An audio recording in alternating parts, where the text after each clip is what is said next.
Well, hello. It's true that God brings good things out of bad things. And while I'm sorry we aren't going to be able to gather together as we traditionally do for Maundy Thursday, I want to invite you to a online Maundy Thursday virtual worship service this Thursday at 7 p.m. It will be a virtual worship service, but it will be real communion.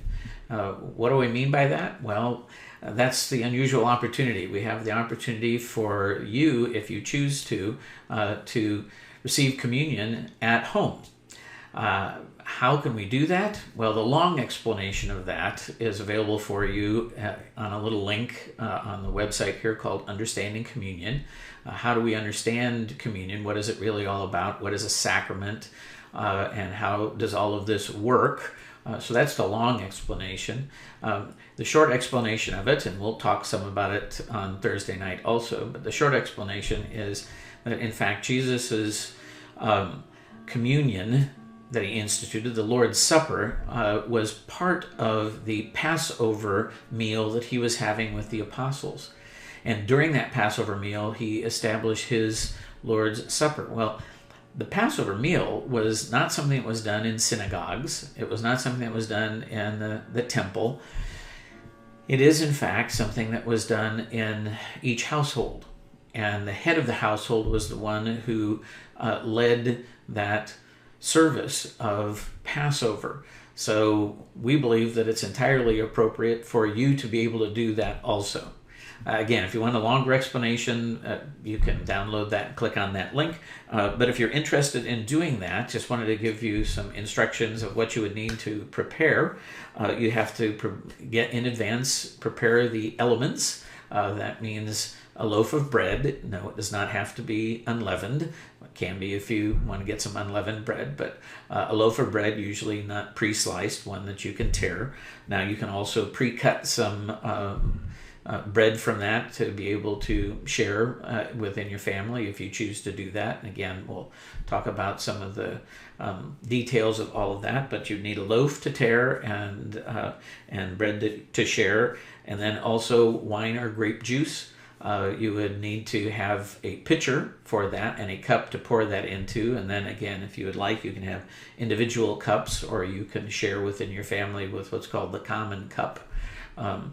And there's also a link on the website for if you are the head of the household and you are wanting to participate in this. There will be words there are 4 basic parts to the service of communion, and there are some words provided for you to read, or you can read those and you can understand those and put it in your own words. But as Protestants, we certainly believe that we are saved by grace alone, through faith alone, not through any work.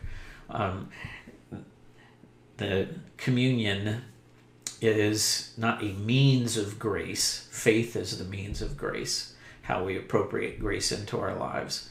But communion is a sign of grace. And again, if you want to read some more about that, or we'll talk a little bit more about it, but we aren't doing this trying to offend anybody, so please understand if you don't want to participate in this, that's perfectly fine. The idea that communion would be something that would divide the body of Christ is not really a new idea.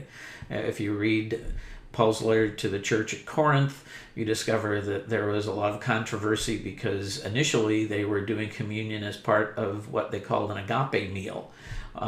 They sort of recognized that Jesus had done this as part of a meal coming together, and so everybody was coming together and having these agape meals. But unfortunately, some people who were more well-to-do and bringing a lot of food to that, and others weren't as well-to-do, and so they were having a smaller meal, and people weren't sharing. And it was becoming a real divisive issue within the early church in Corinth. And then there were others who were drinking so much communion wine that they were getting drunk. So unfortunately, as Christians, we sometimes let things divide us that shouldn't, and we're not wanting to do that here. We want to avoid any of that. So feel free to participate on Thursday night if you feel led by the Spirit, in which case you'll want to prepare those things in advance. And if you don't, please feel free to join in and just watch. We are doing this because we want to faithfully pass on what was faithfully passed on to us, the good news of the risen and living Lord.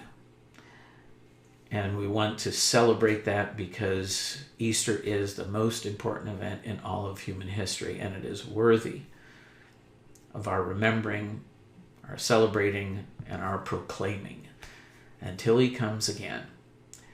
I hope you're having a safe and blessed Holy Week, and invite you to join us again on Monday, Thursday, and on Easter Sunday morning to celebrate the resurrection.